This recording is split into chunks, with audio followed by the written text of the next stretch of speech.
It's not a good look when you're a champion and there's an undisputed champion that you're saying you will not fight and you're calling out the champion from the weight class below. I'm not saying Jon Jones should be stripped. I'm just saying there needs to be a very serious conversation about it. Michael Bisping just grabbed a mic, went live on TV, and absolutely obliterated Jon Jones's legacy like it owed him money. No filter, no mercy. Just pure Bisping rage, calling for Jones to be stripped of his title like it's spring cleaning at the UFC. If you thought press conferences were spicy, this is ghost pepper level. Did Bisping just end the Jon Jones era with words alone? Oh, you're gonna want popcorn for this one. I really think that Jon Jones is ducking Tom Aspinall. Do I think, I mean, we haven't had the fight announced, have we?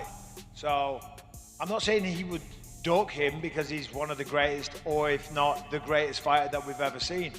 I just want to see the fight announced. And I think that if Jon Jones doesn't fight Tom Aspinall, then I think that will definitely affect his legacy. Michael Bisping just lit a bonfire, threw Jon Jones's legacy on top, and toasted marshmallows with pure, unfiltered British sarcasm. Because apparently, when Bisping goes on live TV, he doesn't bring tea. He brings a wrecking ball aimed straight at the myth of GOAT status. Jon Jones, the man who spent more time suspended than fighting in the last decade, just got verbally suplexed by a guy who won a title with one eye and still sees nonsense clearer than most of us. Here with the man, the former champ, Stipe Miocic, looking to get that belt back Saturday night. How you feeling? Feel great, man. Tired? No. Look at you, you're looking massive. Yeah, I'm like almost 250. 250? What did you weigh last time? 231. So 20 pounds heavier? Yeah. Was that fun? Yeah, it's crazy. When you lift weights, you get bigger. When you eat a lot and you lift weights, you get bigger. It's mental. It's crazy. Yeah. Do you feel people are overlooking you in this fight? I'm always getting more clear. Does that piss you off? Yeah, I shut people out. And, you know. Do you think he's in for a shock? Yes. Do you think when he tries to take you down and he can't take you down, he's going to panic? Yes. Do you think when you connect with the right hand, he's going to think, oh shit, they hit a little bit harder at heavyweight? Maybe looking up at me. I was talking to Anthony Smith and he said, I've fought Jon and I've trained with Stipe and there's a big difference. So you're coming into this one really confident. Yes, sir. Man. Yeah, looking forward to it. What's the prediction? Knockout.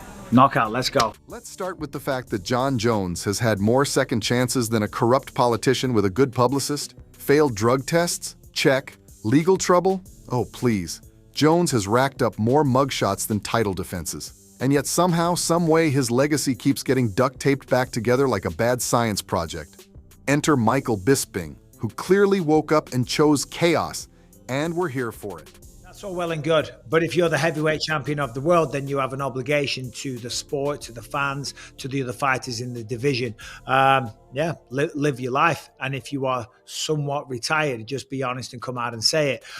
Obviously, Dana has been very adamant that that fight's going ahead. So I think maybe it's Jon just messing with Tom psychologically because, you know, he's a master of his craft and he knows what he's doing. And but if he's not doing that and he has no intention of fighting and he's just stringing it out for a while because he wants to hang on to the belt, then that's appalling, to be quite frank. You know, I feel for Tom here because Tom's in the prime of his life. He's an absolutely incredible fighter. You know, he's just dispatching of everybody with ease. You know, he's the best finisher in all the sport right now, and he's in the prime.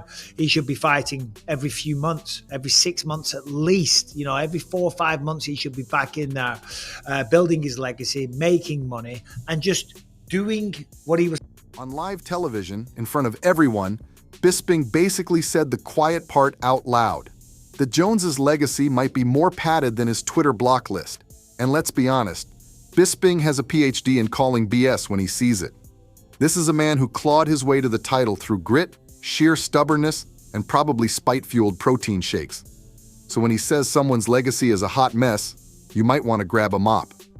Now, to be fair, Jon Jones did make his heavyweight debut after a 3-year sabbatical that made most people forget he was even still active.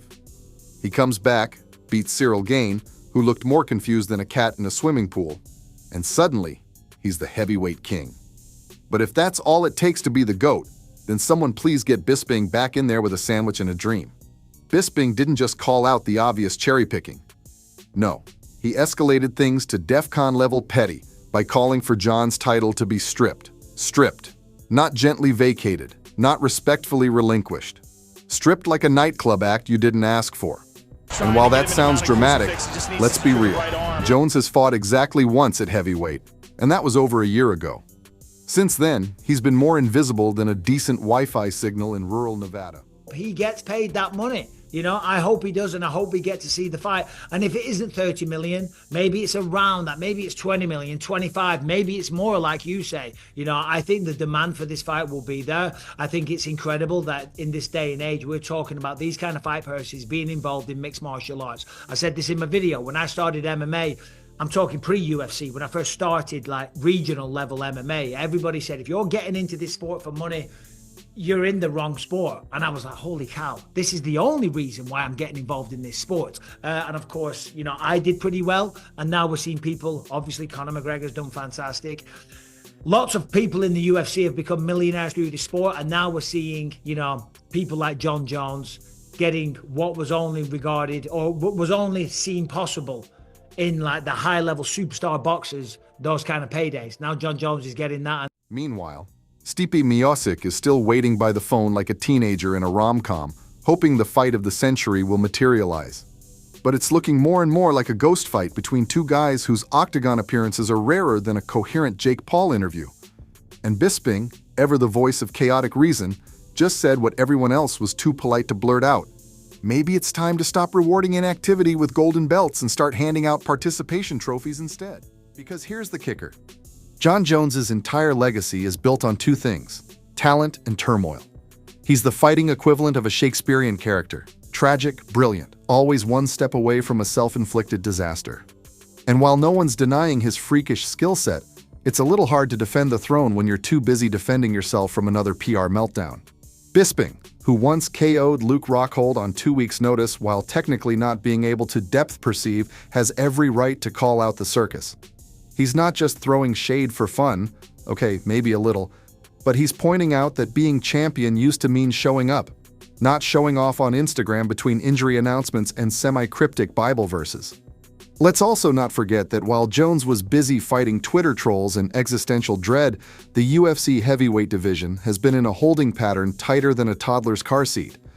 There are actual contenders being benched longer than an NFL conspiracy theory, and all because Dana White keeps whispering sweet nothings about a potential fight that's stuck in limbo like John's license status circa 2015. You know, and what he's trained an entire life for, yet he's just sitting around on the sidelines waiting and waiting and waiting. So I'm sure it's extremely frustrating for Tom, the fans, you know. I mean, I know, because I've said this for a long time, I think Tom smokes him.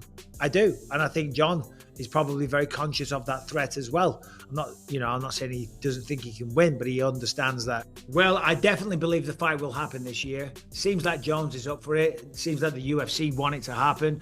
I mean, they said to Tom Aspinall, it's a done deal, it's going to happen. And it would just be such a shame if that fight didn't happen. I think it's going to happen International Fight Week, Las Vegas 2025. But what do I know? I'm not basing that on any inside information. Excuse me.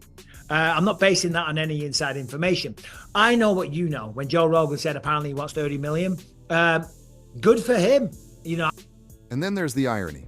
Bisping is the guy who, for years, was the underdog, the loudmouth, the guy who never quite got the respect he deserved until he took it. Meanwhile, Jones has had every ounce of respect handed to him on a silver platter, and yet he keeps dropping the tray. So when Bisping calls for that title to be stripped, it's not just petty, it's poetic. And let's be honest, if you're a reigning champion but haven't fought since before ChatGPT was cool, maybe it's time for a little tough love. The belt deserves better than collecting dust, while your Twitter feed gets more action than your gloves. So now the million-dollar question is, will the UFC actually listen to Bisping's scorching tirade, or will they keep playing the Jon Jones comeback trailer on loop like it's a Marvel sequel that keeps getting delayed? Either way, Bisping just hijacked the legacy debate and drop-kicked it into the next dimension. Jon Jones might still have the belt, but after that TV segment, his reputation has more holes in it than a SpongeBob convention.